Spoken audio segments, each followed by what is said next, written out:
Thank you. Can I have a motion and a second to go into closed session, please? So moved. Okay, I heard O'Kelly and Montez. I'll take you second, since you're always saying ladies first. It's a good way to go by. Okay, as approved by law, the following are the items for discussion and consideration at the closed session of the board meeting. And that would be public employee employment, discipline, dismissal, release, reassignment of employees per Government Code Section 54957. Student expulsion, reinstatement, and expulsion enrollments. Conference with labor negotiators. Agency designated representatives, Guatemala Avila. Superintendent, Rhea MacGyver Gibbs, lead personnel agent. Rhonda Kramer, lead personnel agent, both from Personnel Services. Employee organizations, California School Employees Association, Chapter 203, and RIALTO Education Association, and Communication Workers of America. Threat to public services. Threat to public services for facilities. Consultation with agency counsel from Mullen Coughlin. And conference with labor negotiator, designated representative, the board president, myself, and superintendent, unrepresentative employee. Public employment, employee performance evaluation per Government Code 54957. The superintendent, Dr. Avila. And good things to report. Okay, so can I have a vote to move into closed session? Ms. Walker. Aye. Thank you.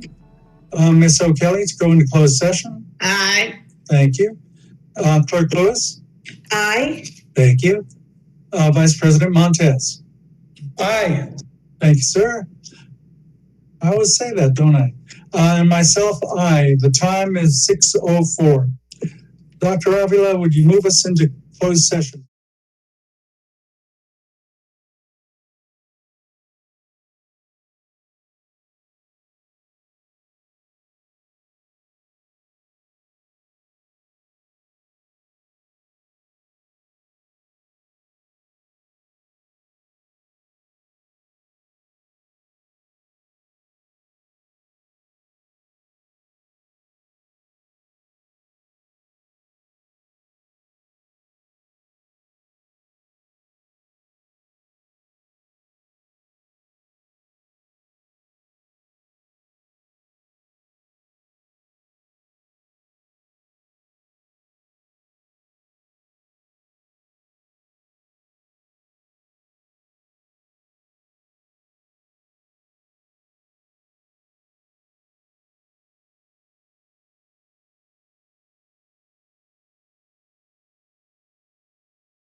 teasing you with that on-air light.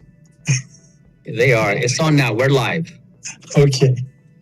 Good evening, everyone. This is the RIALTO Unified School District regular meeting of the Board of Education. We are returning from closed session, and the date is April 7th, 2021. We do not have anything to report because we have to go back into closed session after we are done with open session. So let me look here. We don't have to adjourn closed session at this point. So open session reconvened. Is that correct, board, or do we have to close it and then reopen it later? Anyone remember? If I was close it and reopen it. Yes, affirmative. Okay, all right, we will close it. I need a motion and a second to close, adjourn closed session. So moved. Names, please. Kelly, Thank you, second, Lewis. thank you. Okay, adjournment of closed session. Ms. Walker, how do you vote? Aye. Thank you. And Ms. Walker will be in and out visually. She's having the same problems I was having a couple of weeks ago. So do what you can, Ms. Walker. Ms. O'Kelly, how do you vote to adjourn closed session? Aye. Thank you. Clerk Lewis? Aye. Thank you. Vice President Montez? Aye. Thank you. And myself, aye. Time is 7:07. Okay, so we are reconvening open session at 7:07. And if everyone will join me on the Pledge of Allegiance. Okay, I pledge allegiance to the flag of the United States of America and to the republic for which it stands, one nation, under God, indivisible, with liberty and justice for all. Pretty neat invisible man outfit there. All right. Dr. Avila, I don't think we have anything to report out of closed session. That is correct. Okay. And before the adoption of the agenda, I have something to read. The board would like to report that the following items under personnel services, consent items, section E as in echo, 5.1, page 38 of the open agenda will be modified as follows. This will be removed from the agenda. Place on the 39-month reemployment list, 2 people, Aria Davis and Valinda Patton. Ms. Davis would be clerk typist 2, child welfare and attendance, and there's a date but no note for it, 4/14/2021. And the same date different date for Valinda Patton, benefits insurance claims technician out of risk management, April 10th, 2021. Those are the only amendments to the agenda. Board members, if I could have a motion to accept the amended agenda. So moved, Walker. Thank you. Second, Lewis. Thank you. Okay, Ms. Walker, how do you vote? Aye. Thank you. Ms. O'Kelly, to adopt the agenda? Aye. Thank you. And Clerk Lewis, to adopt the agenda as amended. Let me correct myself. Thank you. Vice President Montez? Aye. Thank you. And myself, aye. Okay, tonight we have a presentation, Career Connections and Pathway Information session. Dr. Avila? Yes, so Juanita Chan and Dr. D'Souza at this point are going to present information related to career pathways, college options. There's a lot that has taken place over the last 3-4 years. We work really, really hard as a district to coordinate and align a lot of our supports towards that end. Sometimes they are made public and they're easily visible. Other times they're not. And so Dr. D'Souza and Juanita Chan are going to take us through a presentation that illustrates where we've been, where we are, and the direction that we're going in this particular area. So, Dr. D'Souza, Juanita, if you can take it over. Yes, welcome, Dr. D'Souza.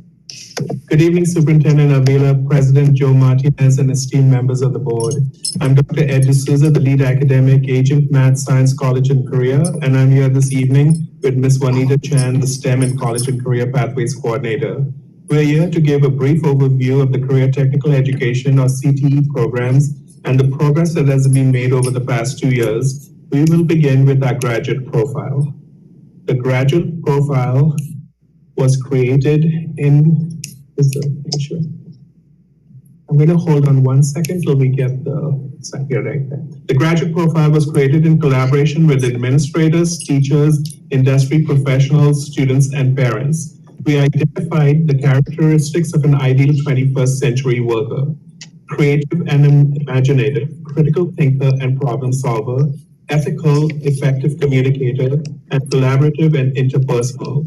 These headings describe the overarching competencies that we want every graduating Rialto Unified School District student to embody.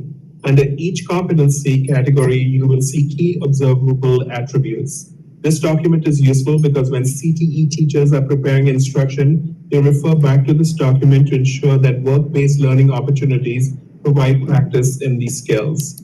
The CTE department mission complements the Rialto Unified School District mission. The mission is to connect every student to their career aspirations and ensure that they achieve personal and career fulfillment within a global society. We will achieve this mission through high expectations of industry skills mastery, creating learning environments that mimic workspaces, by expanding effective industry and community involvement, and exemplifying equity by removing barriers that impact student freedom to achieve these goals. It is important that the department also works in congruence with the strategic plan of the district, and we support this by providing diverse avenues for learning both inside and outside of the classroom. Our CTE classes are run very differently than core content classes. We have and are creating state-of-the-art learning spaces and expanding student leadership through career technical student organizations and internships. We provide rigorous and relevant instruction that supports students' unique learning style by utilizing work-based learning curriculum. We create a culture of high expectations within our community by providing a variety of early college credit offerings and industry certifications. Finally, we continually provide school and bridge school and community learning by working collaboratively with industry and community partners. The state of California has emphasized the importance of CTE by referencing career readiness for the college and career readiness indicator. There are multiple ways that students can achieve college and career readiness through a variety of measures. The most relevant this evening are Measure A and Measure E. Measure A outlines the students are considered college and career ready when they successfully complete the diploma requirements, CTE pathway completion, and passing one concurrent enrollment class offered by San Bernardino Valley College. Measure E, it outlines that students are considered college and career ready when they successfully complete the diploma requirements, A through G completion, and CTE pathway completion. CTE completion means that a student has received a C- or better in a single pathway's first year concentration course and second year's capstone course. Additionally, it's important to note that all of our CTE courses have now been rewritten so that they are UC A through G approved, meaning that they are all now recognized as meeting the UC rigor requirements for admission. So our students are not college or career ready, they are college and career ready. We continually work to improve our programs with industry guidance, and each CTE program is required to have an industry advisor to make sure that we are informed about industry trends. While teachers collaborate with these partners throughout the year, we also host an annual advisor meeting. At each meeting, we ask how we can better provide a program that would give our students competitive advantage in the workplace and what they would consider career ready. Our advisors have emphasized the need for our students to be able to clearly communicate the technical knowledge and specific skills they possess, and towards that resolve, we have added a focus on certification. And now I give it to Ms. Chan.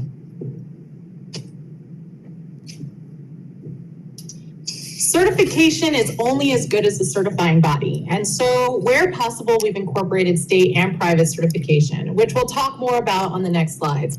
However, where the level of certification is not possible because of restrictions such as age or availability, we're using precision exams. Precision exams career skills certificates provide students a way to show proficiency for resumes and college applications, and the certificates that students earn clearly outline mastery of technical knowledge. The blue titles on this form define which exam certification have been identified by the course instructor for each class. Additionally, the red titles are the state and private certifications that have been identified for each course. These state and private certifying organizations include the American Red Cross, the California Water Boards, OSHA, the American Heart Association, the Carpenters Union, TeenCert, San Bernardino County Food Handlers, and CompTIA. These certifications allow our current course offerings to become more relevant for students. But in industry, preparing for the jobs of today isn't enough for a truly sustainable community. Our CTE programs must be dynamic and respond to industry projections. As we look toward the immediate and more distant future, we recognize that the Inland Empire has 6 industry sectors with huge growth potential. Advanced manufacturing, which is the use of innovative technology to improve production processes and products. Advanced transportation and logistics, which we see in entrepreneurship, global supply chain management, and transition from combustion engines to green vehicle technology. Energy, construction, and utilities, which is production of clean energy, water careers, and recovery solutions for municipal, industrial, commercial, and agricultural markets. Health, which has been evident during COVID, and information and communication technologies. These relate to computer networking, cybersecurity, the Internet of Things, and the big data economy. In the past 2 years, all of the added and updated CTE programs have incorporated these industry sector ideas. Looking toward our future, we recognize that to prepare students for these types of careers, it requires each school and each individual within that school to expand their thinking about the purpose of school and the role of CTE in secondary schools. We have committed to help students achieve career fulfillment. And for all students, that means having a plan about where they want their career to take them. In 2018, RIALTO USD won the Golden Bell Award for their work with the District Student Advisory Committee under the leadership of Mrs. Joffrey, particularly because of our commitment to value student voice. And we continue to strive to live up to that commitment. This means that we have to create congruent systems in all of our schools. The goal of removing barriers that restrict student freedom has led to interesting conversations about equity and student choice, and we've discovered that some of the most difficult barriers to overcome have been past practice and adult conceptions of what is possible. We believe that our past doesn't dictate our future, and systems can be built that ensure all students have access that they need to reach their full potential. To really connect the career vision, what we're hearing from the LCAP student surveys is that we need to start having these conversations about what options are available much sooner. So we have backwards mapped a longer-term plan of how to achieve these desired outcomes. In high school, some of the key features of the plan include creating learning environments that mimic the workplace, a focus on technical knowledge, ensuring that students are certified in work skills, building or expanding internship and mentorship opportunities, and maximizing opportunities to acquire early college credit. In middle school, some key features include increasing career awareness through student in-person events, implementing interest profiles at each grade level, creating more exploratory courses, and expanding career clubs and extracurricular activities. In elementary school, some key features include creating STEM exploratory activities during the academic year, offering enrichment opportunities during the summer, and expanding STEM clubs. One exciting opportunity that will link these efforts is the creation of a STEM center. We've been planning, acquiring materials and supplies, and building support to make this transition for the past couple of years. The SPARK, Science Promoting Action, Recreation, and Knowledge Center, will be in the engineering building at the Chavez Huerta Center and will be an expansion of the programming that we've been offering through the RISE and Career Cruising events. The center will spark student curiosity and provide an internship location for high school students, as well as be a field trip destination for middle and elementary students and open to the community. The exhibits at the center will be hands-on and allow students to explore the following topics. STEM IAM stands for STEM in Industry and Advanced Manufacturing. Students will be exposed to ideas about manufacturing through 3D printing and construction. STEM Rocks stands for STEM in robotics and computer science. Students will expand their exposure to robotics, electronics, automation, networking, and coding. This complements our annual hosting of the LEGO qualifying tournament and our middle school new skill structure curriculum. STEM FAN stands for STEM in public health and nutrition. Students will expand their exposure to the medical field and the food service hospitality industry. This is an expansion of the current partnership with our award-winning Nutrition Services Department that emphasizes the role of nutrition on reducing chronic disease rates in our larger community. STEM LEAPS stands for STEM in law enforcement and public safety. Students will expand their exposure to forensics, law enforcement, criminal justice, and mental well-being. This complements our Teen CERT program with safety and security and the work of PBIS at all levels. And STEM Cares, which stands for STEM Cultivates Active Responsible Environmental Stewards, which is our district brand and expands students' exposure to local relevant environmental topics around climate resiliency, natural resource management, water, energy, and waste reduction. This is a renewed commitment to the Environmental Sustainability Board resolution and our statewide and regional leadership in environmental stewardship. Finally, we understand that with all of the progress that's been made in career technical education programs, it's important that we effectively communicate our goals and growth in these areas. We've created informational materials that are available for distribution. We're working on individualized school branding for their CTE course offerings. We've created promotional mailers that should be out before the end of this academic school year and have begun transition of the STEM Center. We're hopeful that our brief presentation this evening has also increased the awareness of the board and all that are watching. Thank you for the opportunity to share this information, and if there are any questions, we are available to answer them now. Board, any questions? Yes, I have one.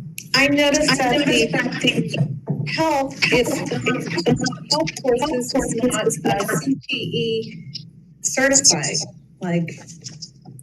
and I had another question about the work study. So are you working with, after so many hours of completion, especially your high schooler, with our public and private industry, that they have some work hours, work and study correlation?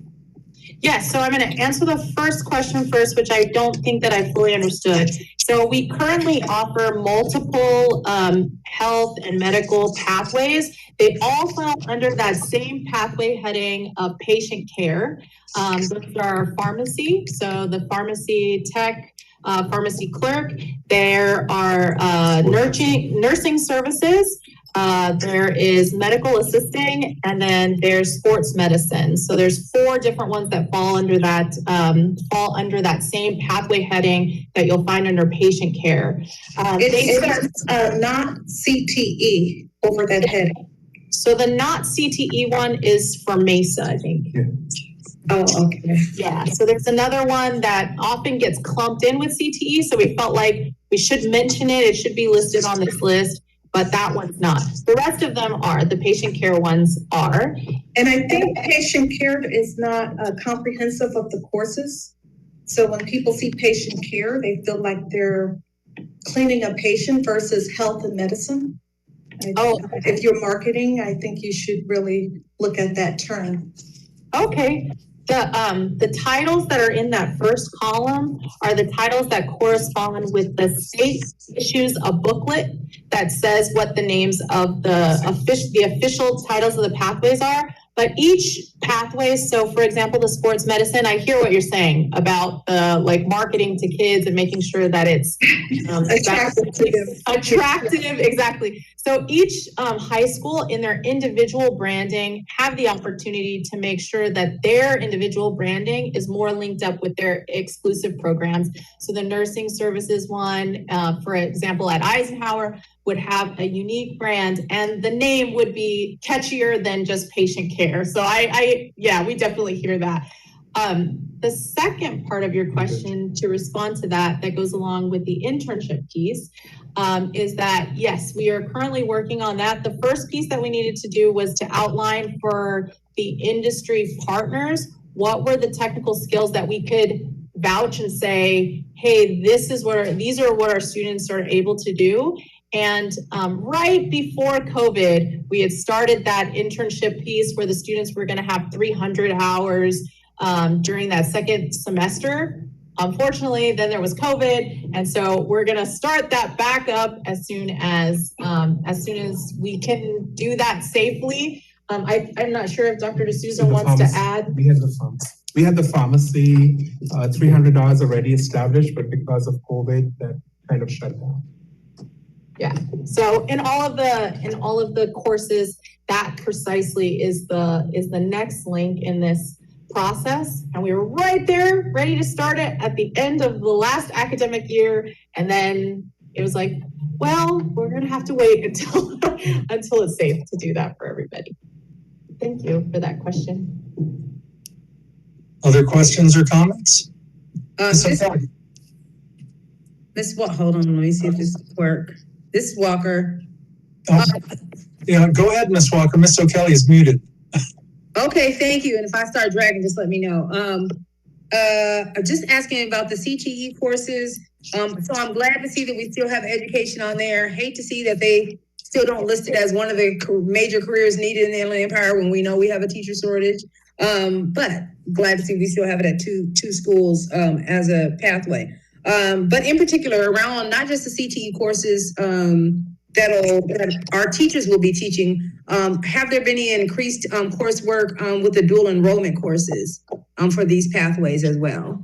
Yes, thank you for bringing that up. So we currently have an MOU for 4 sequences for CCAP, and the CCAP sequence outlines not just a singleton Valley College class, but actually a sequence of courses that students would be able to take every semester for a certain period of time, so that by the time they graduated, they either would be finished with the Valley College certificate that complements that CTE program, or they would have less than a year at Valley College in order to complete that certificate.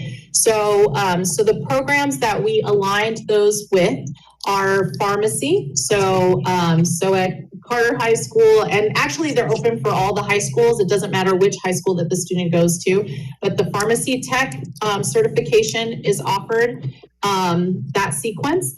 The second set of sequence is water. So the water supply technology sequence of courses. The third one is cybersecurity. So we're working with both Valley College, and we're also trying to work with Cal State San Bernardino to make sure that the classes that are available from Valley both work for their CIT program, that's what it's called at Valley, and are transferable to CSUSB for their cyber programs. And then the last one has to do with green vehicle technology, and that's the newest one. We only have one school that has the auto bays, and that's Rialto High School. And so in addition to learning about those combustion engines, which is what they would be learning about in their regular high school program, they would also be learning about green vehicle technology in those courses that are available, the concurrent enrollment courses that are available after school. And by the time they graduated, again, they would have, I think they would be finished with all of the courses except for 2. So they would definitely be able to earn that full green vehicle certification in less than a year, in like 1 semester at Valley.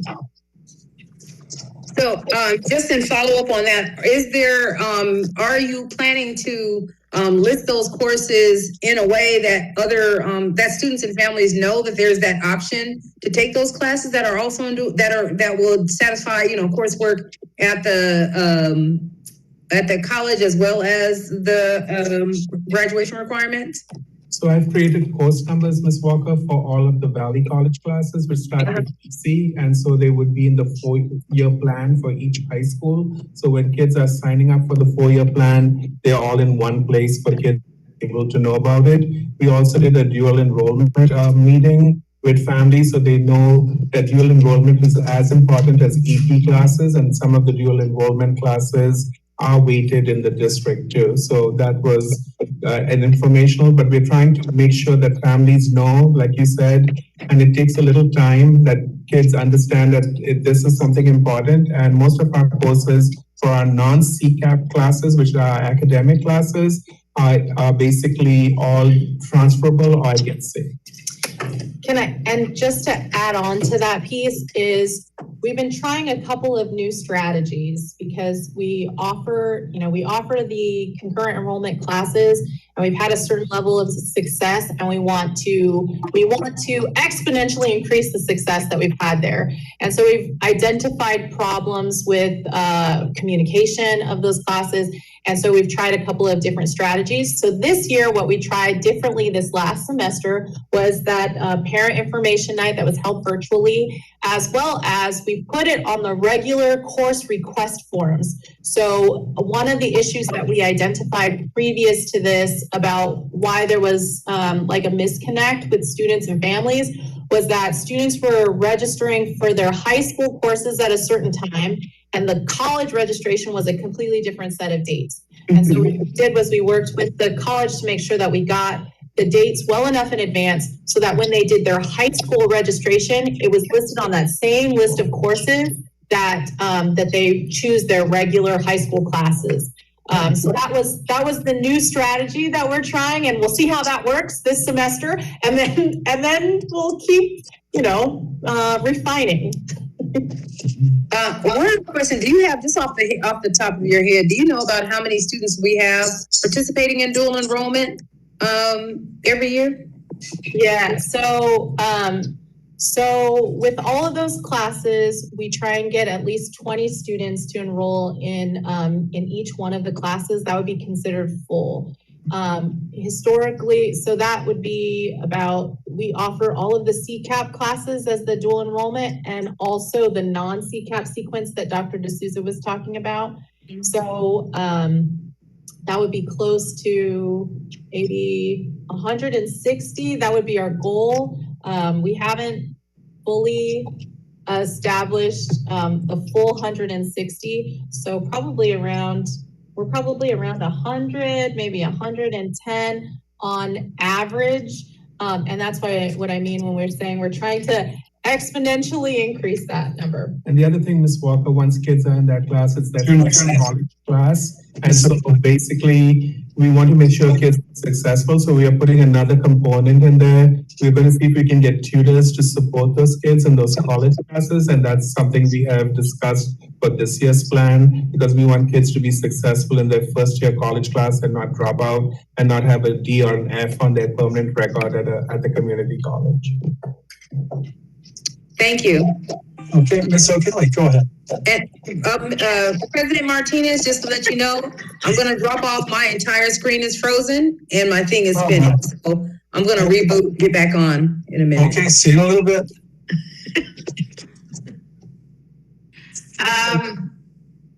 Have you made any attempt to see if some of the college classes can take place on the high school campuses? We are in the process of negotiating that right now for the new contract that starts in 2022, that students can take it during the day. And so because most of the classes are after school and kids don't want to be there sometimes, but we are in a way of negotiating it right now with Valley College. And Valley has also promised us that they would expand their course offerings so that kids would have more variety to choose from. So I want to add on just one additional thought, and that is pre-COVID, the CCAP classes were offered on our campuses. The students didn't have to travel to Valley in order to take those classes.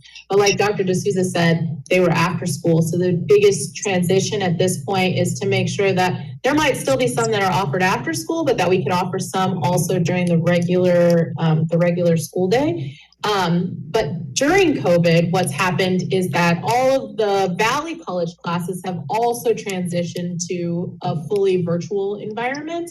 And actually, interestingly, that has added some flexibility to having students that are willing to follow the programs all the way through.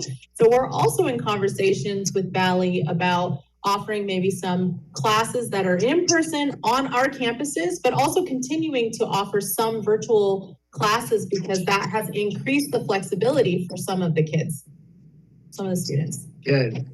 Well, I'm very excited by what I'm hearing and what I'm hoping it will all come together and do for our students. It sounds very good. It sounds excellent. Thank you. Anyone else? Okay, I can tell that the two, Ms. Chan and Dr. D'Souza are excited. I know I'm excited. It's taken 12 years to get here. And I thank you because I see at least once a year we touch base. And I know most of this stuff, but there's some very exciting information shared tonight. Thank you. Greatly appreciate that. Last chance, anyone else? Okay, thank you. We move on to public comments not on the agenda. Dr. Avila? Yes, we do. And Martha is transitioning. Keep in mind that today will be our first time of hearing the recorded public comments. And so she's in the process of getting those ready for us.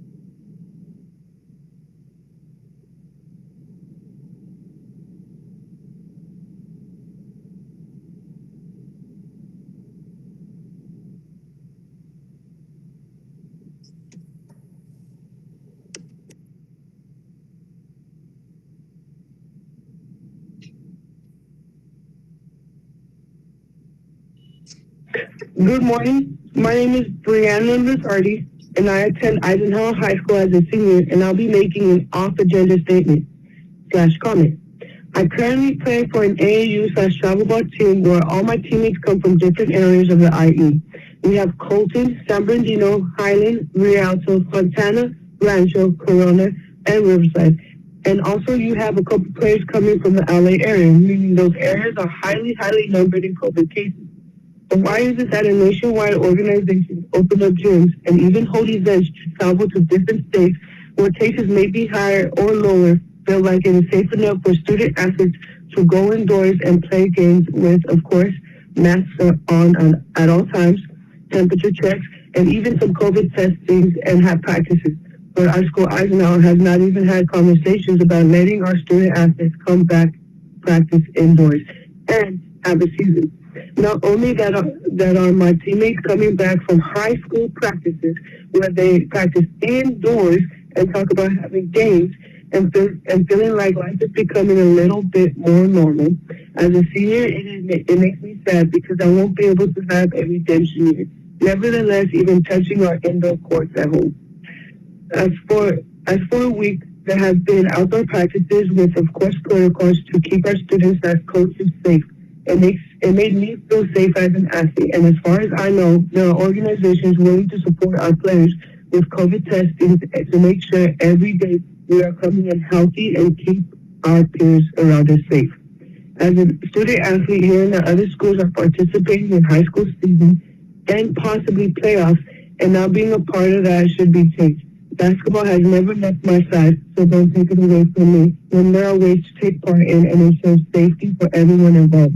I'm asking to let us back in the gym, to give us game schedule, and let us enjoy one thing that COVID hasn't taken away permanently, because there are ways to allow us to be indoors and play games. Other schools around us are finding ways, so why can't we? Our coaches and teammates all worry about COVID just as much as the district is trying to keep us safe. Because yes, we have elders 55 and older in our household, little siblings, and of course parents to keep in mind and keep safe. But just as much as we want to be indoors and have competitions and win, they want to be on the sidelines seeing their success, or even waiting on the kitchen table for us when we come back from games, just for us to let them know how our games went. Please take into consideration and let us ball players back into gym and play 4 8-minute quarters and 32-minute games again.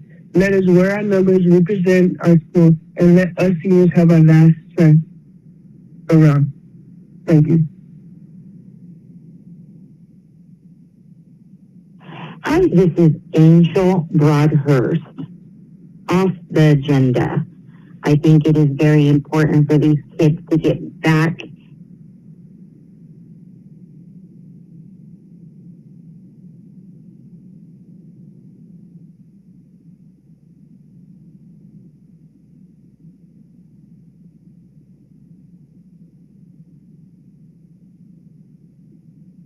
Hi, this is Angel Broadhurst.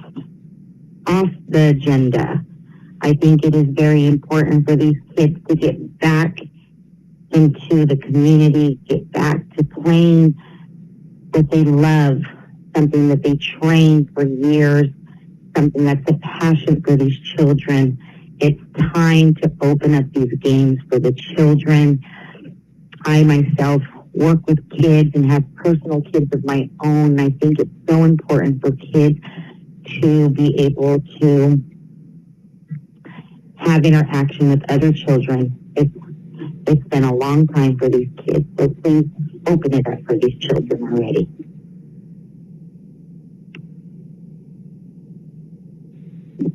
Hi, my name is Shirley Perkins. This is off the agenda. As a parent of a basketball athlete, I feel it's very important for the kids to play indoors. Many schools are currently playing indoors, and it is unfair for our kids to not get the same experience. I feel it has become safer to play indoors, and I feel these athletes are aware of all safety precautions and will do all that is required of them to play indoors. And lastly, it will be more safe because playing outside would be more of a liability and more of a chance of these players getting hurt. Thank you for your time. Hello, my name is Bella Hemingway, and I attend Eisenhower High School. And my comment will be off the agenda. So, everybody's not too happy with the fact that we can't play inside of the gyms, and districts and other schools around us and in the same county are playing inside their gyms, and they already have games. And it's not fair that we have to practice outside and we can't step foot in our gym or anything. So I don't think it's fair for us to sit outside and lose one of our seasons throughout our high school year, losing experience for high school. So I just want, and I also want our seniors to have a season too, because I feel bad for all the seniors in our district because they're looking forward to their senior season and they can't have it. And that's also not helping any other sophomores, juniors, and freshmen with anything to get to college. We can't succeed if we don't have a gym to play in, and all we're doing is practicing outside. So that's my comment. Yeah, thank you. Hi, my name is Malia Richardson, and I'm here to make a off the agenda statement. It's just me and my teammates feel as if we should be able to have a season and start indoor sports because we've been following the protocols outside, just doing outside workouts and everything. And last year was a big year for Ike and me, and two other teammates transferred here to Ike just to continue that on. And two of us are seniors, and we really like to have a season because it's our last season and we want to make history and get a ring. Also, the protocols, we are easy. We'll keep the doors open and everything. Like everything that you guys tell us to do, keep masks on. We just want a season because we've come this far and we don't want to stop now. And at least some of us don't have offers, so we still have chances to get offers. Hopefully we can still get offers. But yeah, that's my off-agenda statement.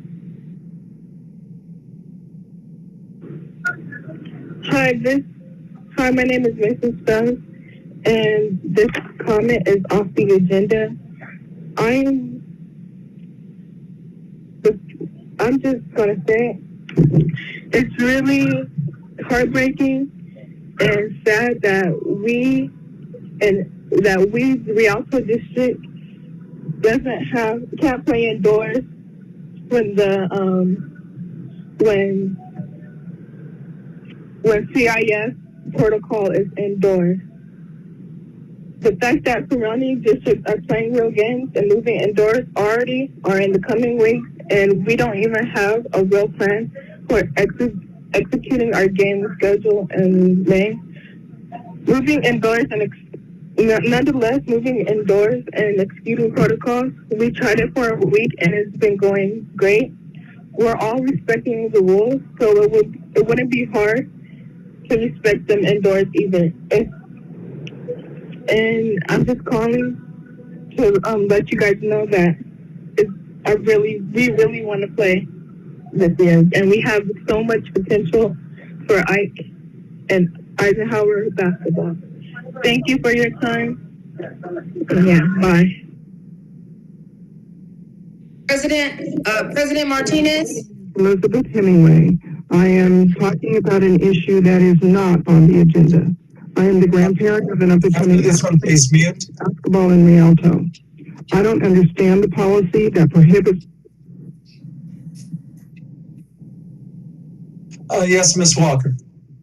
We should not share the screen because it is sharing people's personal phone numbers. The tabs. Yes, I see that.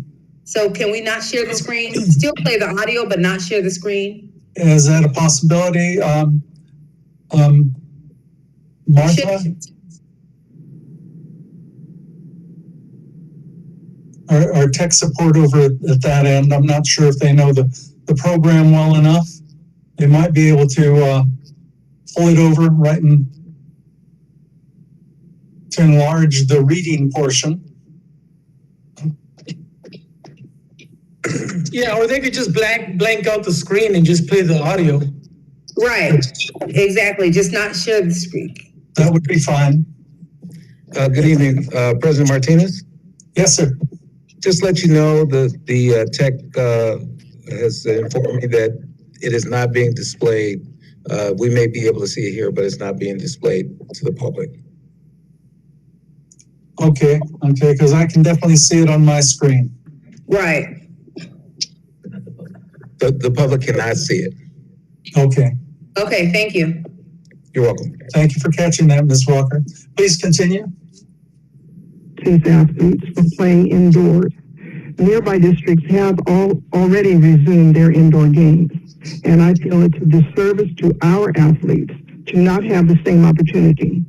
I implore you to reconsider and allow our athletes to reach their full potential in a safe and fair environment, just as other surrounding districts have done. Thank you.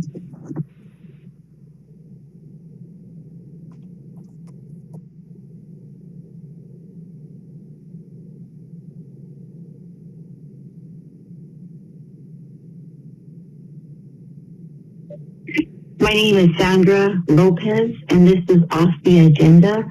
I believe that we should allow the kids to get back on the court.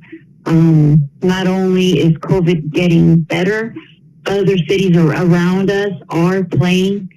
Let's talk about obesity. A lot of kids have gained a lot of weight, and it's a great way for kids to get involved in activities, get some sun, get some weight off, good for mental health.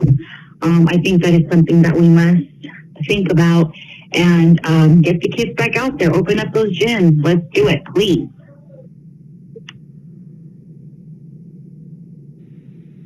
My name is Coach Antonio Quintero.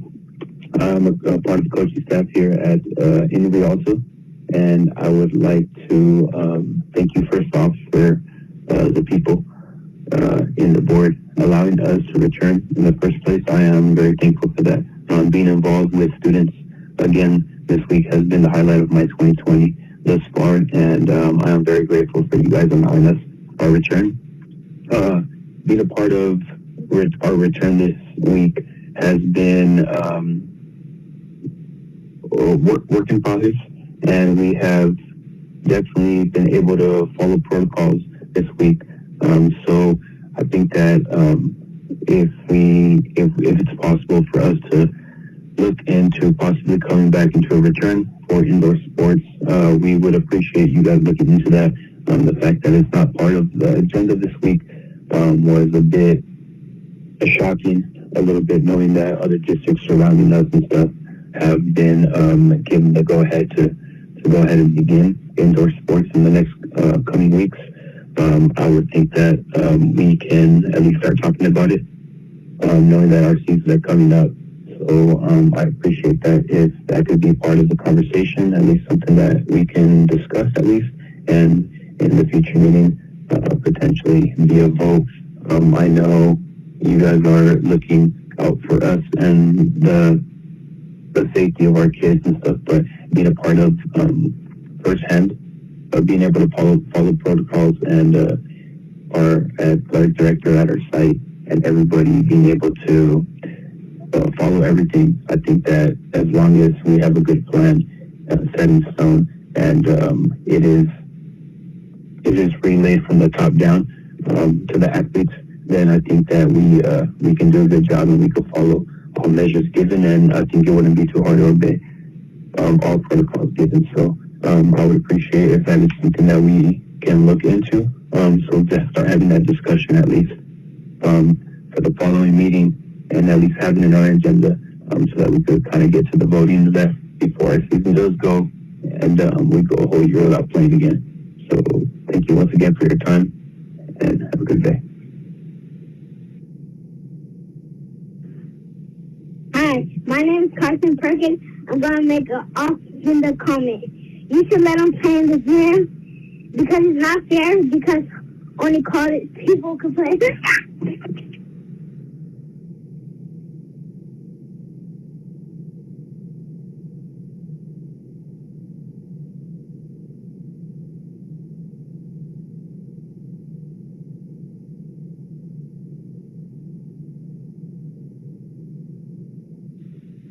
My name is Sharice Sterling. This topic is on the agenda, and it's on the topic of basketball being played indoors. Basketball is an indoor sport. These kids need to be able to play this season, and they need to be able to play indoors. They should not have to play outdoors. Games all the way from NCAA college basketball to the NBA are played indoors, no bubble, limited fans. So these high school kids should have the same opportunity to grow in sports, to have something to do because they're stuck in the house all the time and, distance learning. So they need to be able to play basketball, and they need to do that indoors.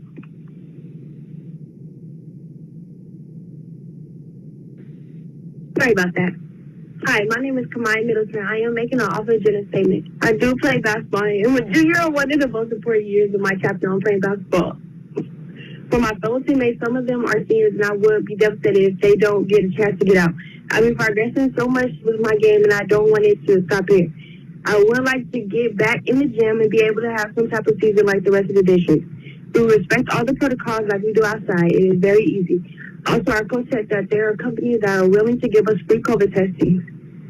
I've been able to get so many awards, like making the newspaper, AVP awards, and I made the first pick of all-star teams. I don't want my chapter to stop here. I want to be able to go have an opportunity to play in college, and by missing one of the most important years to show out is making it harder for me to presume that goal. Basketball gave me the discipline and the motivation to keep going. Without basketball, I don't know what I would be doing with my life. Because I have came so far with the sport of basketball, I don't want it to take much of your time, but please take the time and consideration that these kids, as me, rely so much on the game. Please take the time and think about it. Thank you. Hi, my name is Tyresha Sessions, and I'm making an off-the-agenda comment. As a young female high school basketball player, I would love if my team had the opportunity to use the inside gym. As a senior in high school and missing half of the school year due to the pandemic, now that we're back on campus, we would really love to have use of the inside gym, and then we will go by the protocols and rules given. There is many high school athletes that have almost given up all to these very few words. No sports inside. I personally think if rules are being applied outside, so can the same thing happen inside. I would hate to see all of these hardworking athletes, including myself, choose to go down the wrong path. There are many resources to get us tested to be able to go back indoor. As a basketball player, if they're not given the opportunity, they may feel as if they may be a failure. For some of us, basketball is all we know. As an athlete playing basketball from elementary to middle school to high school and getting to your senior year, it's heartbreaking to not be able to get on the court and play basketball for my last year of high school. To see college and professional basketball players indoor, I think that high school basketball players should have the opportunity as well. As a young female athlete looking up to WNBA players, I hope that you hear our voices and feel our passion. My dream was to always go to college for sports, and I don't want to let myself down. Neither do I want to let my parents down. I have developed my game within the years and would hate to let it go to waste. I waited years to become a senior, and never have I ever thought it would be like this. I hope that you hear us all out and give us a chance. As Kobe Bryant always said, we don't quit, we don't cower, we don't run, we endure and conquer. I and everyone else won't give up. Thank you, and I highly appreciate you guys if you give us a chance.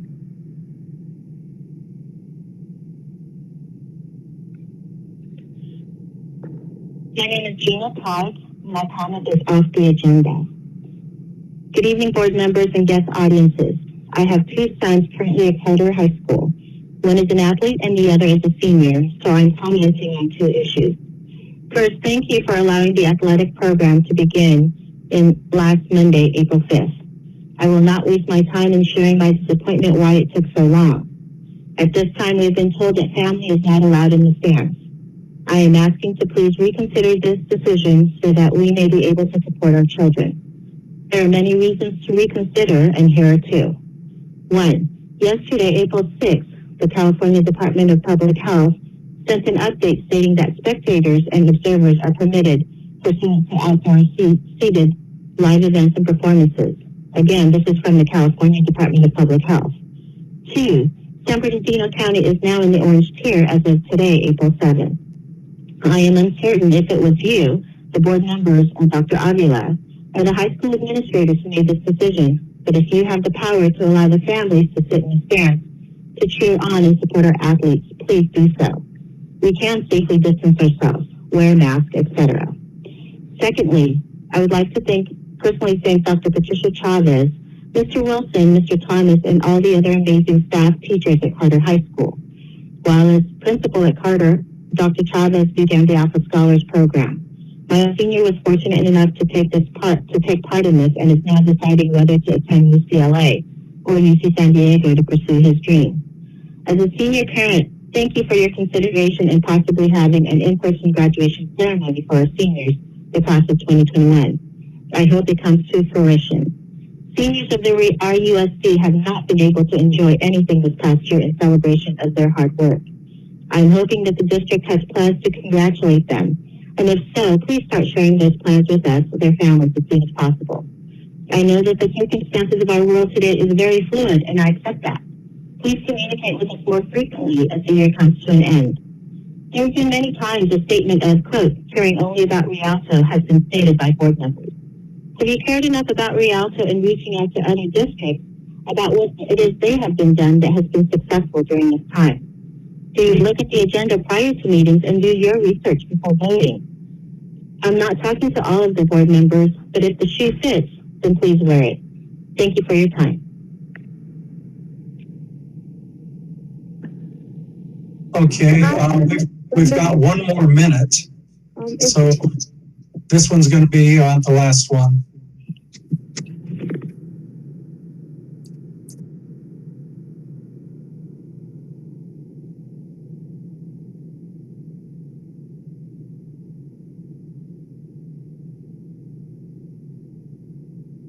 Hi, my name is Brenda Villaseñor Estrada. It's relating to an off agenda. I wish the indoor sports can be resumed again. That's it.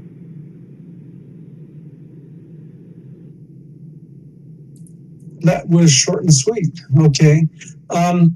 board members, I'm not sure whether you want to continue this or whether, basically they're saying the same thing. What is the pleasure of the board?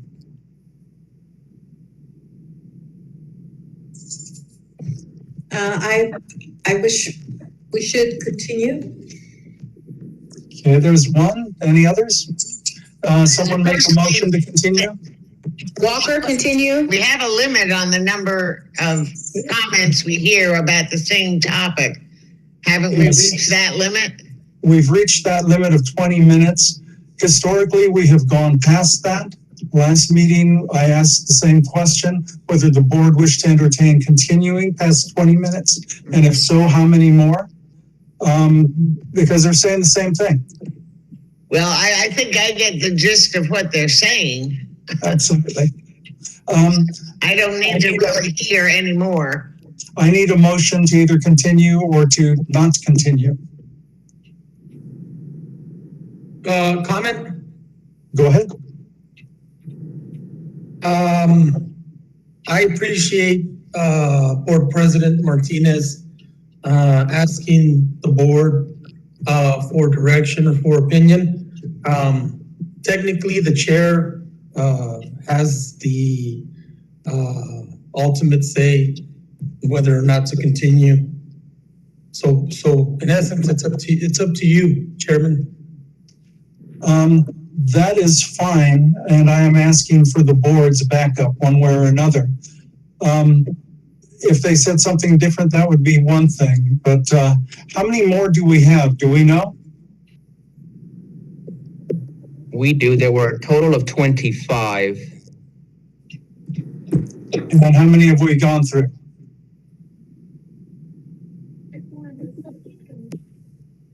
I think there's only 6. I think there's only 6 more. Maybe we should just hear them out. Are there 6 more? That's another 18 minutes. That is correct. There's 6 more. Some of them are short. Unless I hear otherwise, we'll continue. Go ahead, please. Will do. I think Elena Postel. This is an off the agenda comment. I know that these players should be playing indoor sports because they're following all of the rules and regulations that are required for them to play outdoors for right now. But I don't see why the kids can't come in and play. If masks are needed, that's fine, but preferably not, because unless they're masks that are breathable. Also, we had 3 seniors on the girls team that have transferred just to play for Ike their last year. And I just think it would be so unfair. They've already been robbed for 1 year. I think it's fair that they be able to play their senior years and juniors, freshmen, whoever's coming in. They're been through enough with this pandemic. And with this pandemic going on, there's so much that these teenagers go through that people don't realize what they go through because they don't say anything because they're never heard. So please allow them to get out whatever they're going through sports. Thank you again. Hi, this is Destiny Jimerson. Once again, Destiny Jimerson. This is off the agenda comment. I like to speak on the fact that I attend Eisenhower High School, and I play basketball at the school, and I am in indoor sport. And at the moment, we are not allowed to play inside, and we are currently outside, and it is a struggle for us to play outside. We're following rules. We're doing everything correctly, how it should be done, and making sure we wear a mask all the time. But it's very hard for us to condition and do what we need to do to make it CIF if we're playing outdoors, because it's difficult. I wanted to address that our topic that we had asked for to be talked about at the district meeting is not on there, and that it was taken off the agenda or something like that. And I would like it, to be talked about and understand, why we can't do it or anything of that nature.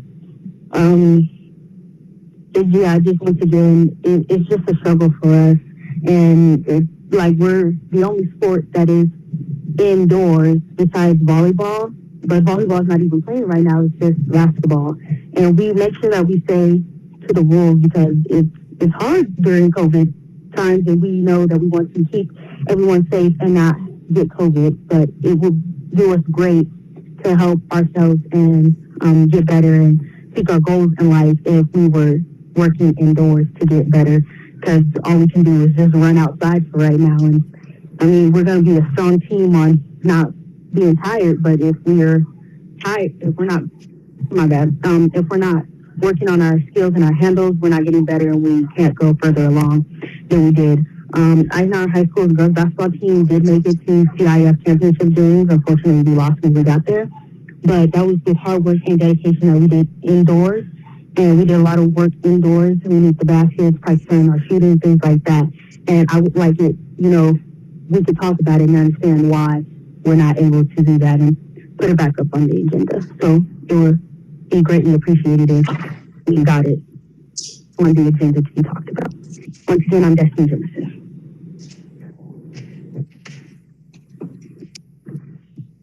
Omar Perkins. My comment is off the agenda.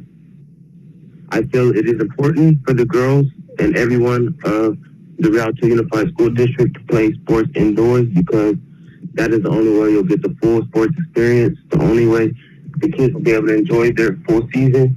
The seniors, you got to think about the upcoming seniors. Nobody wants to go through their senior year without playing the sport that they love. I feel like it's just important. Playing sports outside wouldn't be as safe, especially basketball. It's a pretty contact, physical sport, so I don't think that'll work. There's a lot of rough stuff going on and a lot of falling and breaking of knees and all that stuff would be bad. So I don't think that'll be a good idea to play outside. I just feel sports is a very essential part of our community and a way to keep kids out of trouble. And it's already been a long year as it's been. COVID-19, all this other stuff. I don't think it'd be a good idea to put more stress on these kids, especially the seniors who wouldn't get to play a season. That wouldn't be fair. So I just think it'll be right if we just played the season indoors, regardless of proper measures, and just had a shorter season.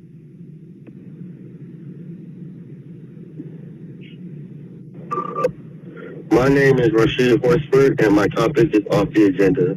My topic is in regards to allowing high school athletics in the RIALTO Unified School District to resume. Many of the surrounding school districts have begun competitive play since March, while student athletes in RIALTO continue to patiently waited on the sideline for authorization to begin practicing and competing again. These students across the district are missing out on an opportunity to play what may be their final opportunity to play high school sports, which may translate into a collegiate scholarship. Student athletes have been playing across the country during the pandemic and have competed safely. As the district has allowed for resumption of practice at each of the schools, I know that each school and program is following the guidelines set forth by the state and district to resume. One school in particular is at a disadvantage as they do not have adequate outdoor facilities to prepare, train for an upcoming season if one is granted. The students at Eisenhower High School do not have access to outdoor basketball courts, volleyball courts, etc. They are limited to conditioning and should be granted access to practice indoors with modifications if that is deemed necessary. It is my understanding that if the indoor sports do not compete indoors, they may not qualify for CIF playoffs. RIALTO has talented athletes at all three schools who deserve the opportunity to compete against the best in their section and possibly the state if the playoffs are extended to that level.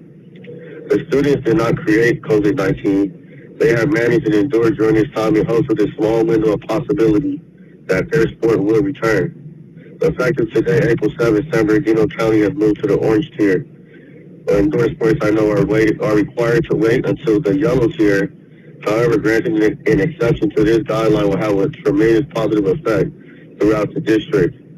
As you hear all the testimonials come across your desk, I hope that you will allow for these young men and women to continue to pursue their dream.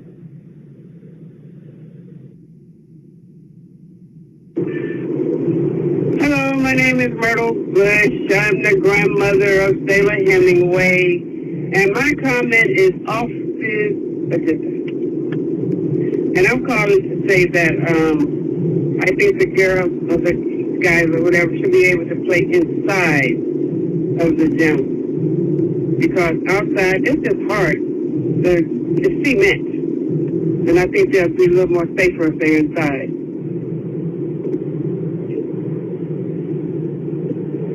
And I want them to be able to play.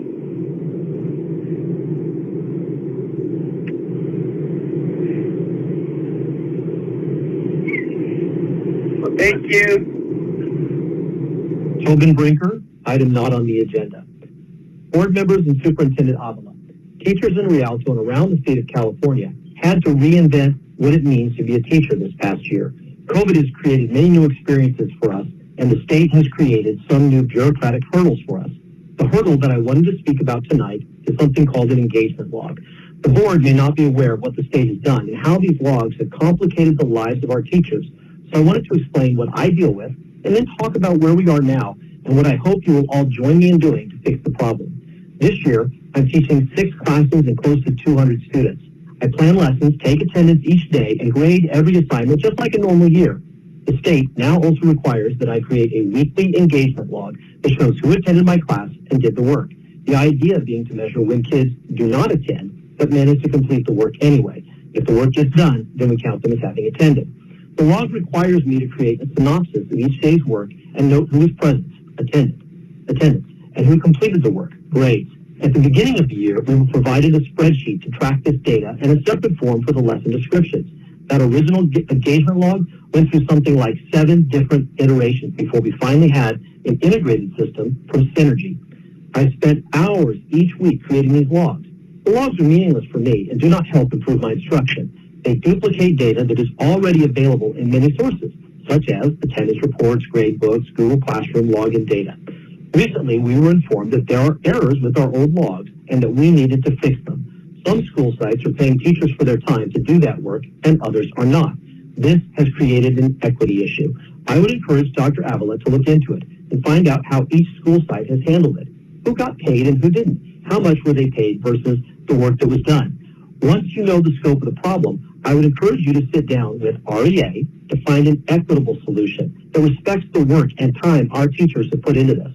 That is the short-term issue. The longer-term issue is that engagement logs are a bad idea and require way too much work for the return. There are over 1,100 teachers in Rialto, and a report is created each week. Who at the state level will ever actually look at these reports? We're in our 30th week of school, which means over 30,000 reports have been created. Think of all the better uses of our time and get mad at the state for wasting it. Here is my final request, that each one of you board members send 2 emails. Send one to the Secretary of Education, Tony Thurmond, saying that they are a waste of valuable resources, mainly teacher time, during this crisis period. Send your second email to the California School Board Association, asking them to take up this issue. Teachers should not be wasting time creating these reports. The needed data can be gleaned from other sources without eating up our valuable time. Dr. Avila, I would ask you to send 2 emails as well. One to Tony Thurmond and the second to your Association of California School.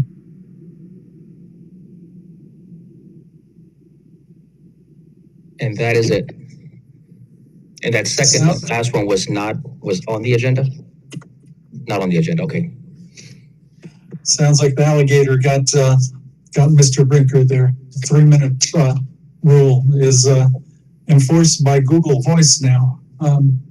But this may be the last time we go over the 20-minute mark.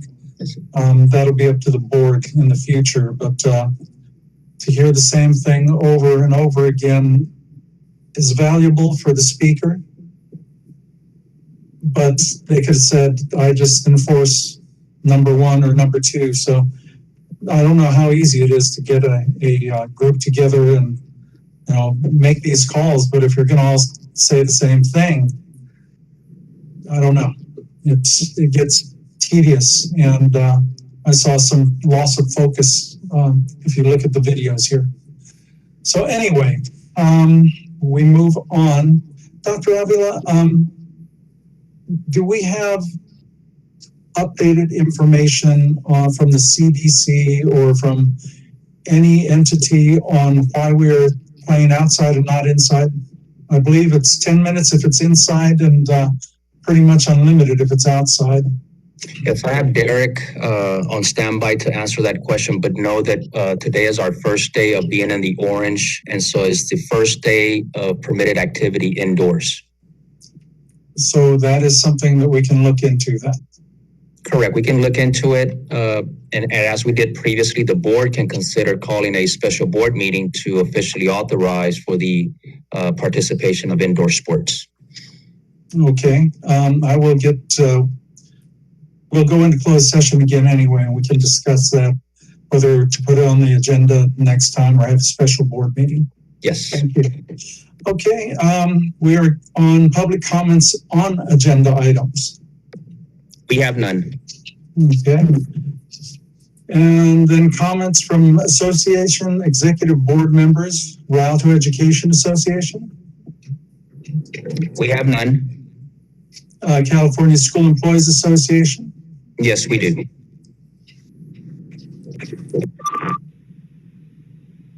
This is Chris Cordosco, comment for association, executive board member.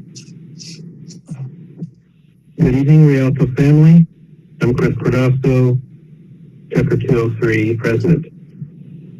It's so nice to be able to use my own voice to speak to you all tonight.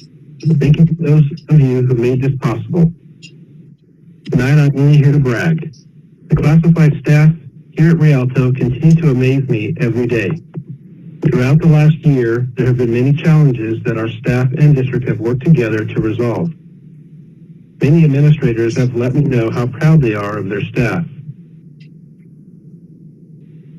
Our secretaries, clerks, techs, mechanics, drivers, nutrition service workers, and many others have been here at the sites keeping this machine oiled. So what I want to say to you is to please let them know how much you appreciate them. I also want to again give praise to the district for their efforts in regards to the vaccinations. I've spoken with many other chapter presidents who have not been so lucky in their districts. Rialto has set the bar high in this regard. I want to close tonight by saying I am excited to see the light at the end of this long tunnel, but remind everyone that we are not out of it yet. So let's get to the end safely. Thank you and good night. Okay, Communication Workers of America. No. Rialto School Managers Association. Yes. Good evening, Board of Education, Dr. Avila, Innovation Team, and viewing audience. My name is Angela Brantley, President of Rialto School Managers Association. As an association, we work to serve our students and parents with excellence by better supporting our school district leaders in their roles and responsibilities in educating our Rialto youth. We want to thank our classified, confidential, and certificated managers who took our recent survey. Your voice is important in informing our team as we make requests on your behalf for professional development and personal growth opportunities. RSMA would like to thank Dr. Avila for giving of his time to meet with our board and considering our advocacy on behalf of our district leaders. We look forward to collaborating on developing more opportunities for personal and professional growth for our district leaders. Next, I would like to announce our RSMA Leaders of the Quarter. Classified Leader of the Quarter, Ms. Rhonda Kramer, Lead Personnel Agent. Our member who nominated Rhonda wrote, "Rhonda is one of the kindest and most helpful people I know at the district office. She treats everyone with such respect, and she really knows her stuff. Rhonda has adjusted to all the challenges our district has faced with COVID-19. She has worked extensive hours to meet the needs of all sites. I admire her dedication, effort, and the knowledge she has to provide the best service. Congratulations, Mrs. Kramer." And our certificated leader of the quarter is Dr. Rhea McIver-Gibbs, Lead Personnel Agent as well. Our member who nominated Rhea wrote, "Rhea is deserving of this recognition for her extended work hours and dedication to support all sites during COVID-19. She also works day and night to ensure the safety and protection of the employees of Rialto during the pandemic, in addition to her regular duties. This has been an extraordinary year for challenges, and she always does it with a smile. She's been a constant supporter to hardworking employees who have found themselves facing difficult situations. She is approachable and a team player, and I admire her dedication, effort, and the knowledge she has provided in the best service. Congratulations to both of these amazing leaders. They will both receive an RSMA certificate and Starbucks gift card. And lastly, remember to be kind to those around you, especially yourself. Have a great night. Angela Brantley. Okay. We continue with C4, which is comments from the superintendent. And thank you, President President Martinez. Just a couple of comments. So dating back to the 1500s, April showers bring May flowers. And for us in Rialto Unified, we have successes blooming year-round. However, before I announce some of our recognitions and accomplishments, I want to take a minute to highlight some important California Department of Education April commemorations, beginning with April 2nd, which was Autism Awareness Day.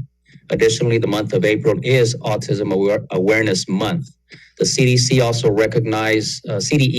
also recognizes April 16th as National Librarian Day and April 18th through the 24th as National Library Week. We also can't forget Administrators Professionals Week, which will be April the 18th through the 24th, and Administrative Professionals Day, April the 21st. And from there, I want to congratulate the class of 2021 at Carter High School's valedictorian, Stephanie Rodas, and salutatorian, Adriana Roman, led by interim principal, Mr. Garcia Felix. The two top scholars were honored during the virtual Distinguished Scholars reception on April the 1st, and I was very proud to be able to congratulate them with a virtual message. This year's top scholars made history as Stephanie's 4.88 GPA is the highest in school history, and Adriana earned a 4.81 GPA. Congratulations to the 69 distinguished scholars who earned a GPA of 4.0 or higher at Carter High School.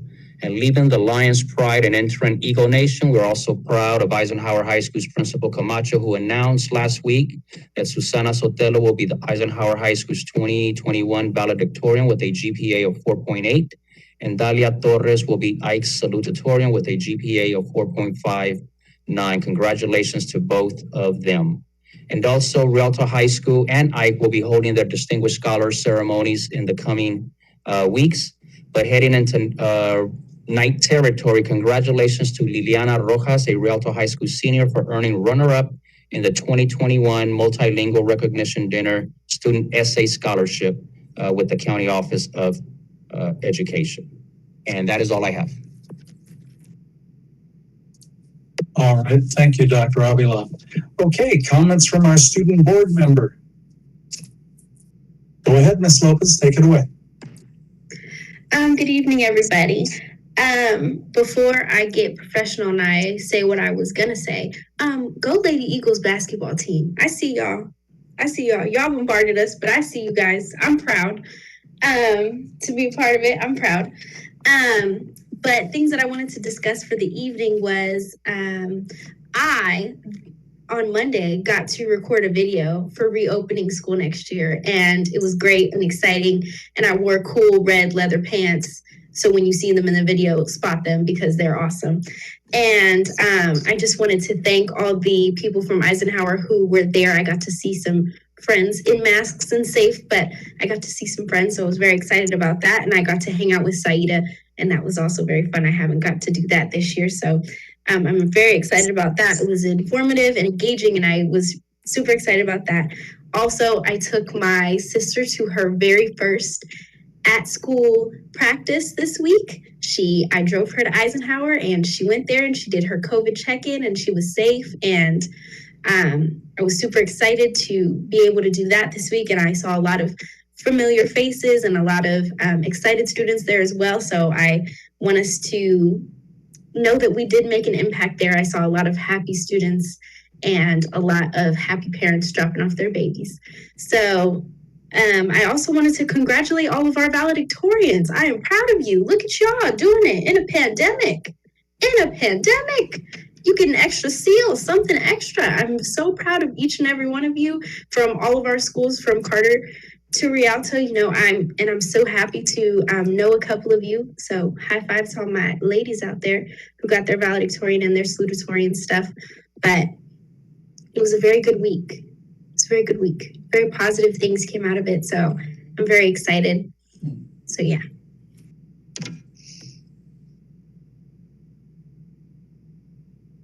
Okay, that was straight and to the point. That was great. Great comments.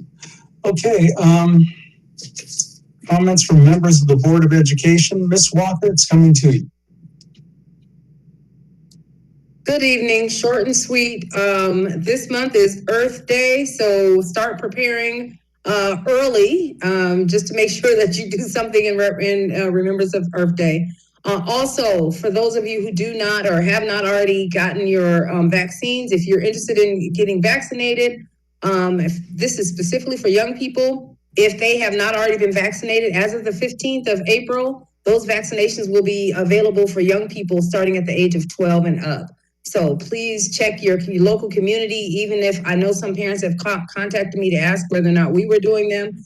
But one of the pieces is if your health provider has put you on a wait list, contact one of the local community sites for a vaccination. So just a reminder and information for you all for the community. Thank you too for our college and career presentation. It was great. I look forward to the work that's coming up and the opportunities for our young people. And congratulations to our valedictorians who've already been selected. Hard work in a time of most, students are saying this has been, if nothing else, one of the worst years that they've had. But we see that some folks have come out of the ashes and risen as Phoenix. And congratulations to the valedictorians and salutatorians. Thank you. President Martinez, if I might add, yes, sir. I'm having Derek give me an update, but I believe he's working right now to have a clinic for COVID here in the district. So I will give you an update as soon as he confirms that information. Excellent. Thank you, Dr. Avila. Okay, we are going to short and sweet. Ms. O'Kelly. Definitely short. I was going to speak about our valedictorians and salutatorians tonight also. But I do want to make this point because Dr. Avila already named them all. Notice that all of our valedictorians and salutatorians are magnificent young women.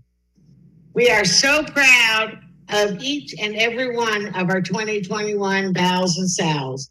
Congratulations. Your futures are so bright, you're going to have to wear shades. Also, I want the parents to know we will be discussing the issue of playing sports indoors and hopefully coming up with something we can all live with. And I also want to point out that I thought the presentation tonight on career pathways and our STEM program was excellent. And it really excites me to see what is going to be available to our kids and connect them with careers. And that's all. Just have a great night. Thank you. Thank you, Ms. O'Kelly. Clerk Lewis, what do you have for us? Yes, I wanted to recognize the National Autism Awareness Month and really appreciate our ABA therapists and techs and the occupational therapists and the whole multidisciplinary team, including the special ed teachers that work with that awesome groups. But most of all, their parents. And just to give a little correction, the COVID vaccine is for 16 and over. They're still doing the clinical trials for 12. So they open it up for over 16 next week. But it was good to hear the students' voice.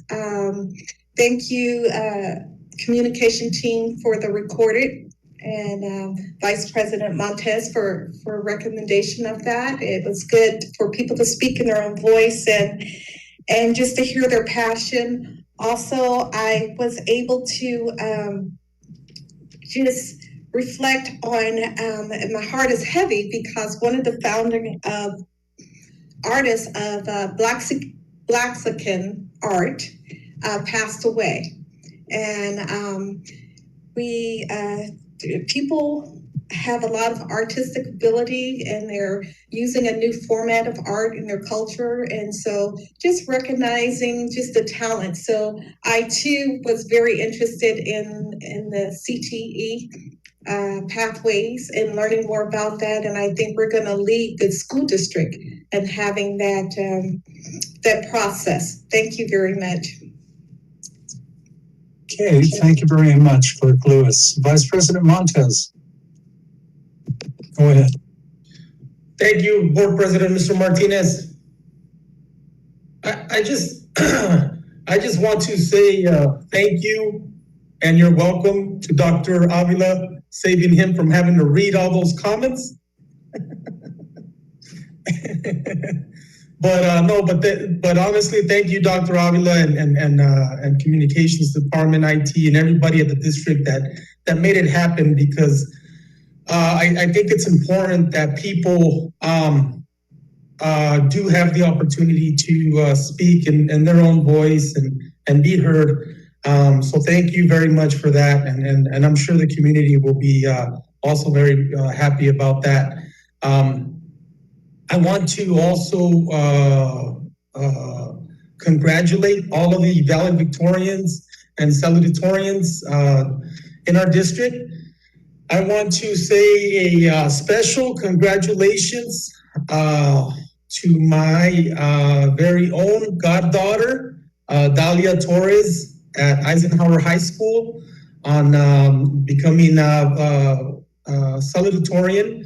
I believe it was a 4.59 GPA, and I know I know her parents, my compadres, are very, very happy and proud for her family, her brothers, me, my wife, her godparents. We're very proud of her. All of her family and friends are very proud of her, and congratulations again to her and to all of the salutatorians and valedictorians for this year. We still probably don't have a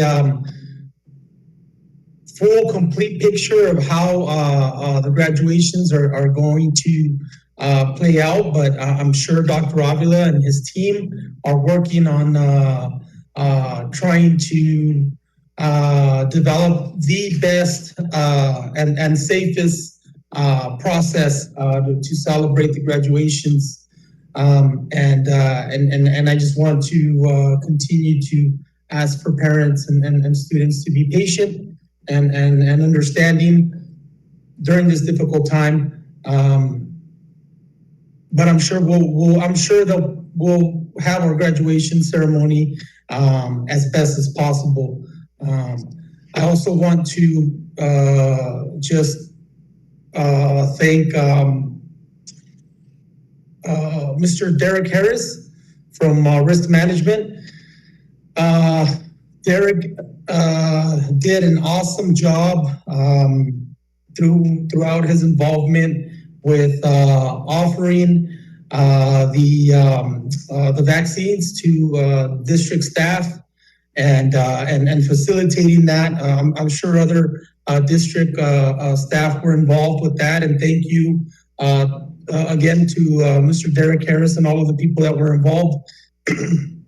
I had the opportunity to go down to one of the schools where the Redlands Community Hospital partnered with the district in facilitating the vaccines at one of the sites there, and I seen even some of our safety and security officers were down there. A lot of other staff members were down there lending support and just helping in any way that they could. So thank you for that again, Mr. Harris and everybody that was involved in facilitating that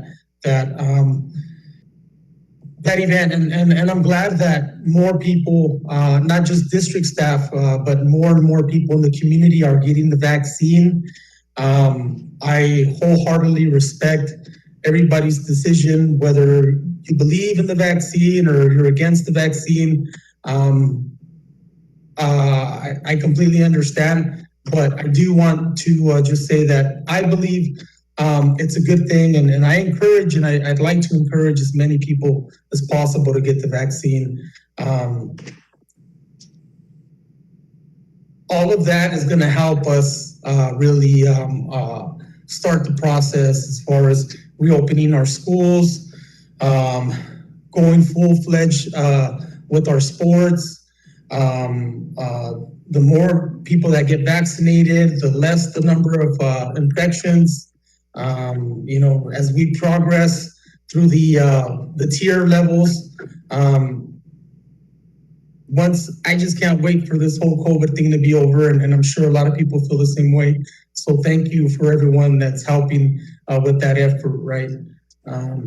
And that's all I have for tonight. Thank you, Board President Mr. Martinez, and thank you, Board, for all of your support and patience as well with this whole process. Thank you, Vice President Montez. President Martinez, if I may, just quickly. Yes, Dr. Avila, The communication that's pending to you does include information on our plans for the graduation. And so I did want to take a minute to just let the community know there are plans to have in-person graduations at each of our high schools.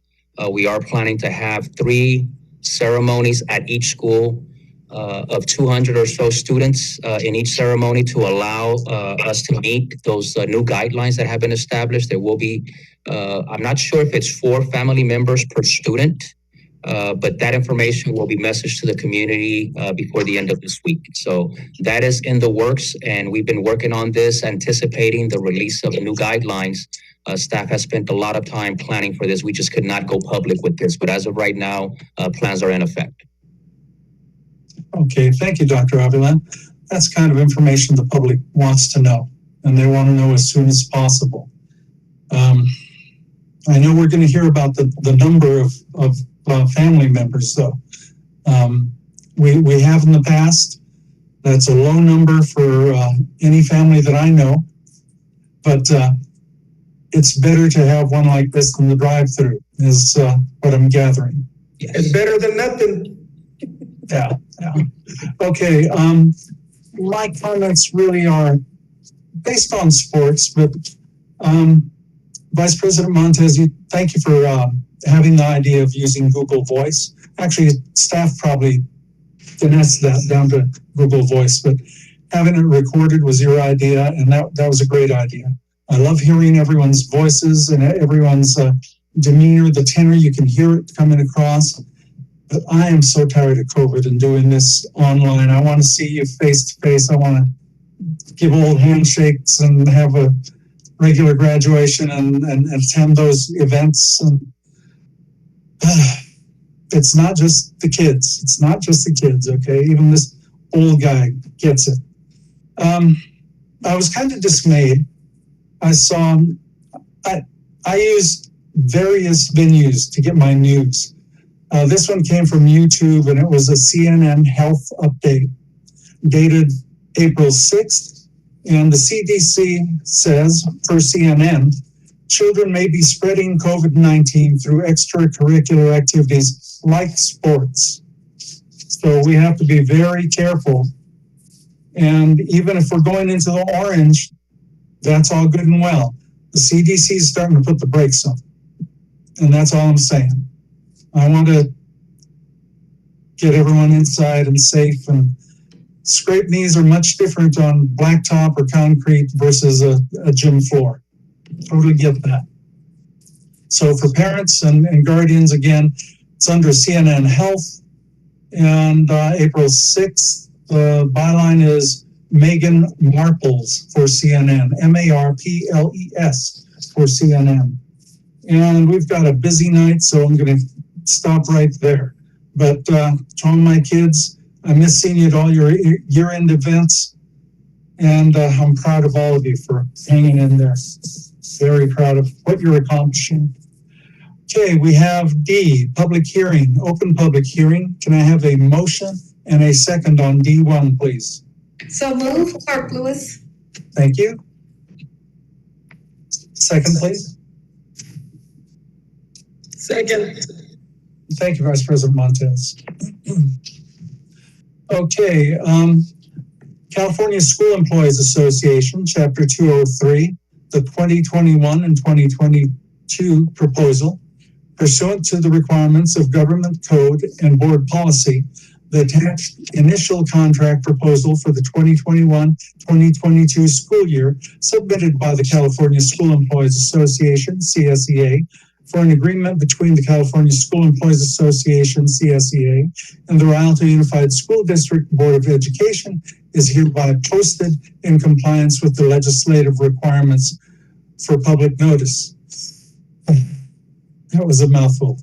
Okay, questions or comments? Okay. That is what we are voting on, and let's open the public hearing with a vote by Ms. Walker to open the public hearing. Aye. Thank you. Ms. O'Kelly. A vote on opening the public hearing. Been there, done that. Okay, Clerk Lewis? Aye. Thank you. And Vice President Montez? Aye. Thank you. And myself, aye. The time is 8:41. We've got, well, you've seen the board agenda. There's 2 at least. Okay. Typically, a public hearing means there's public comment, there's comments from the board, and all I can say right now in the midst of it is I'm glad we have our California school employees. I'm glad we have our certificated staff. And Compadre? Get your water? Okay, somebody else has their line open there. Okay. But yes, I'll get my water. Okay. No comments. We'll close the public hearing. A motion and a second to close the public hearing on CSEA. So moved. Clerk Lewis. Thank you. And the second? Second, O'Kelly. All righty. Vote by Ms. Walker to close the public hearing. Aye. Thank you. By Ms. O'Kelly? Aye. Thank you. Clerk Lewis? Aye. Thank you. Vice President Montez? Aye. Thank you. And myself, aye. Time is 8:43. And we go into D3, Delta 3, to open public hearing. And this is for form for public disclosure of proposed collective bargaining agreement, AB 1200. And a motion and a second to open public hearing. So moved. Thank you. Walker, second. Thank you. Okay, Ms. Walker, vote on opening the public hearing. Aye. Thank you. Ms. O'Kelly? Aye. Thank you. Clerk Lewis? Aye. Thank you.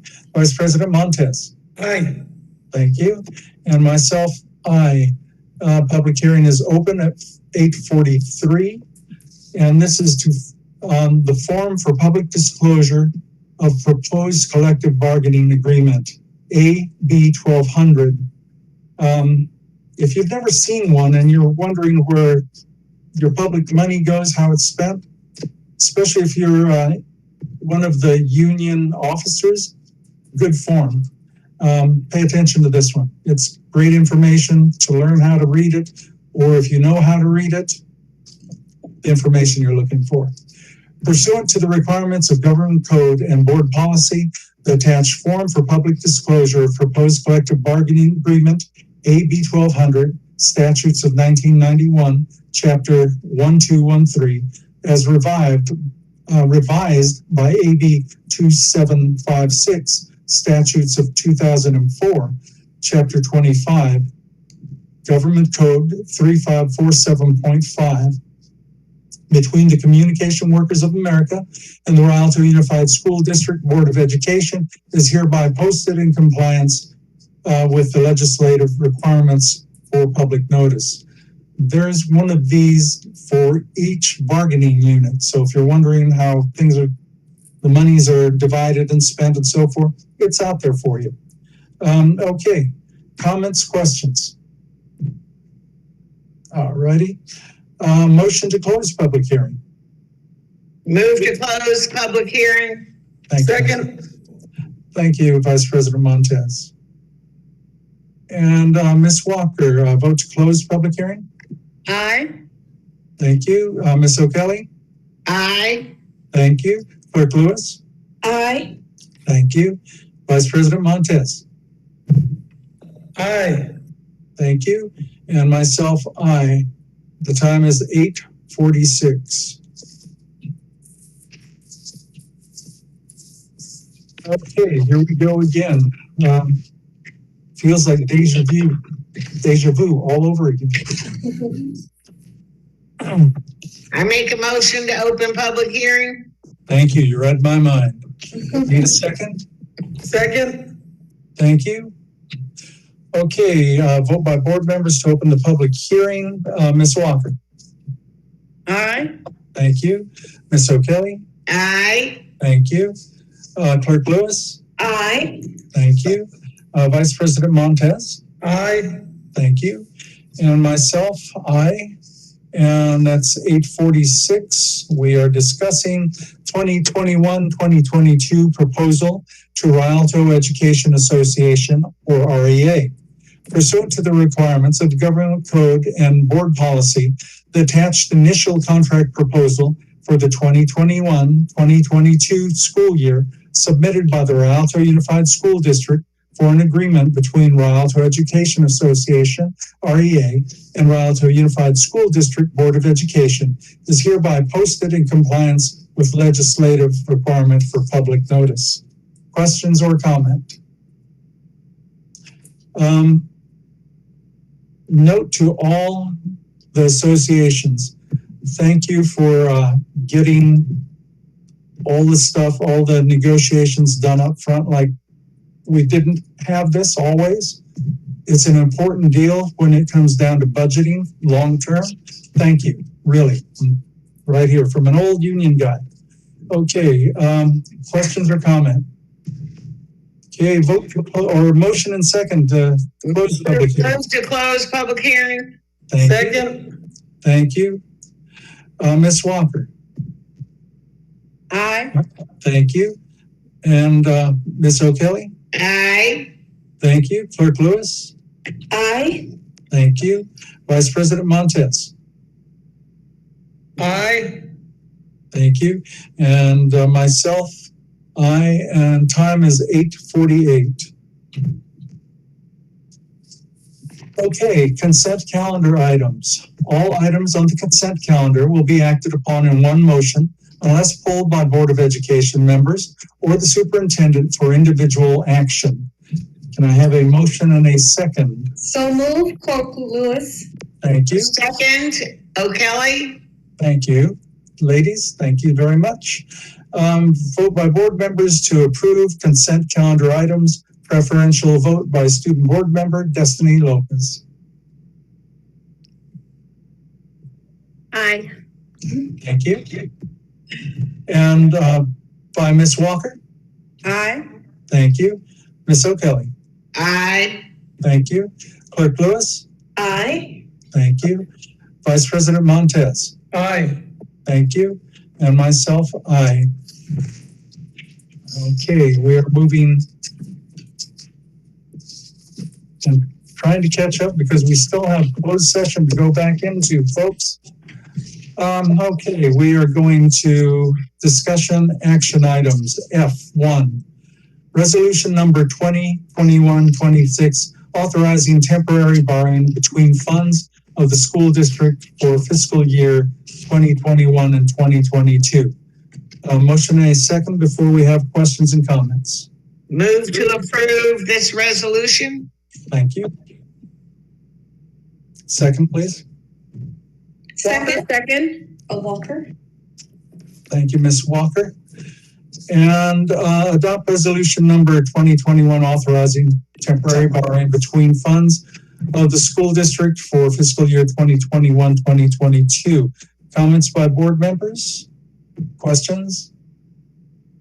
All right, thank you. Vote by board members, Ms. Walker. Aye. Thank you. Ms. O'Kelly. Aye. Thank you. Clerk Lewis? Aye. Thank you. And Vice President Montez? Aye. Thank you. And myself is aye. That's basically so you can, if you're running short of money towards the end of the fiscal year, you can borrow from one fund into another, and then you have to pay the thing back within a period of time. I believe that's 1 year. So it can't carry over into the next fiscal year, is my understanding for the public. F2, agreement with EduPoint to purchase Synergy Assessment. Motion in a second, please. Make a motion to approve this agreement with EduPoint to purchase Synergy Assessment. Thank you. Second, Lewis. Thank you, Clerk Lewis. And this is to approve an agreement with EduPoint to purchase Synergy Assessment effective July 1, 2021 through June 30th, 2022 at a cost not to exceed $80,266.00 and to be paid from the general fund. Questions or comments? Okay, vote by Ms. Walker. Aye. Thank you. And vote by Ms. O'Kelly. Aye. Thank you. Clerk Lewis. Aye. Thank you. Vice President Montez, how do you vote? Aye. Thank you. And myself, and I. F3, tentative settlement agreement with Communication Workers of America, CWA. Motion in a second, please. I move to approve the tentative settlement agreement with CWA. Thank you. Walker, second. Thank you. And that is to ratify the 2020, is this the right year? Ratify the 2020-2021 tentative settlement agreement between the RIALTO Unified School District and the CWA, Communication Workers of America. Is that the right year, Dr. Avila?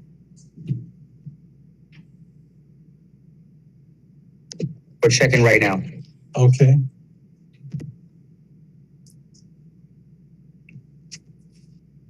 It could be. It is a settlement. That is correct. Okay, thank you. It is 2020-2021. Okay, questions or comments? Seeing none, vote by Ms. Walker. Aye. Thank you. Ms. O'Kelly. Aye. Thank you. Clerk Lewis. Aye. Thank you. Vice President Montez. Aye. Thank you. And myself, also an aye.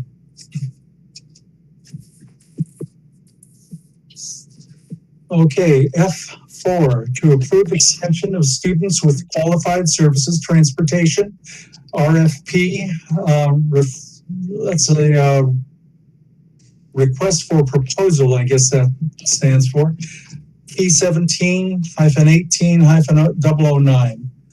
Motion in a second, please. So moved. Thank you. Walker, second. Thank you. And this is to approve the 2-year extension with American Logistics Company, effective July 1st, 2021 to June 30th, 2022, and July 1st, 2022 to June 30th of 2023, thereby taking advantage of the same terms and conditions of the existing agreement dated May 9th, 2018, at a cost not to exceed $650,000, estimated 2-year total, dependent upon use, and to be paid from the general fund. Any questions or comments? Okay, Ms. Walker, how do you vote? Aye. Thank you. Ms. O'Kelly? Aye. Thank you. Clerk Lewis? Aye. Thank you. And Vice President Montez? Aye. Thank you.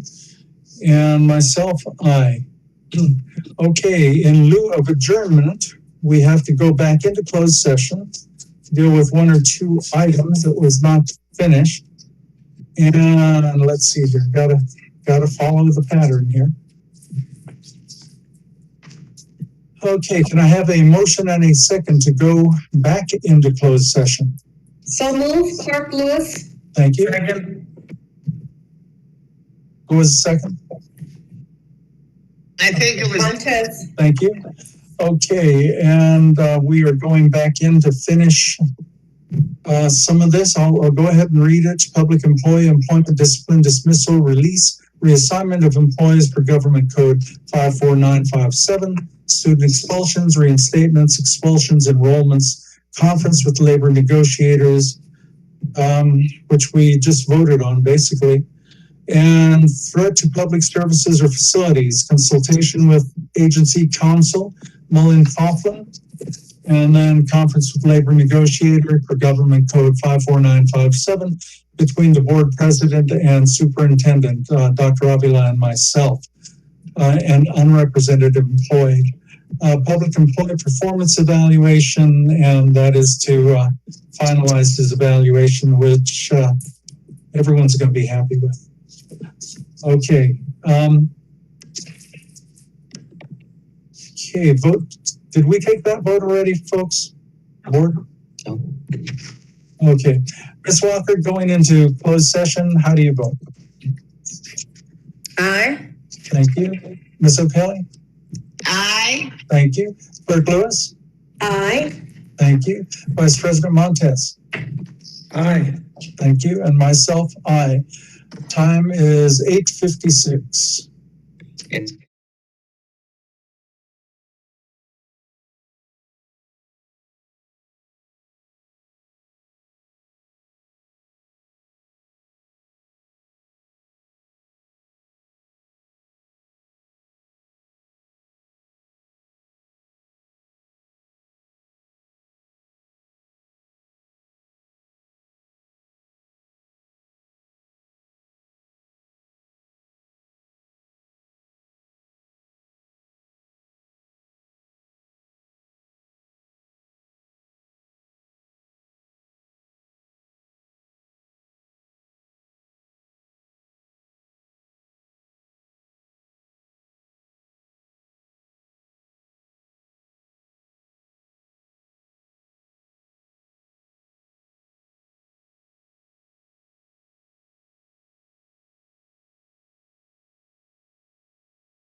Allergies are going crazy over here. So if I stop the video, it's usually for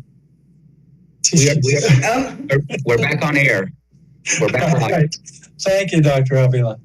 Okay, we are back live and we are going to go into adjournment of closed session. If I can have a motion and a second, please.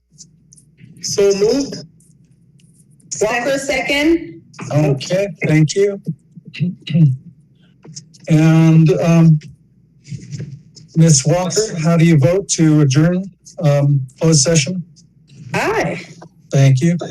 Ms. O'Kelly, are you back? Okay. Missing person position. Clerk Lewis, how do you vote on closing adjournment closed session? Thank you. Vice President Montez? Aye. Thank you. Myself, aye. The time is 9:27. Okay, we resume open session or reconvene open session at 9:27.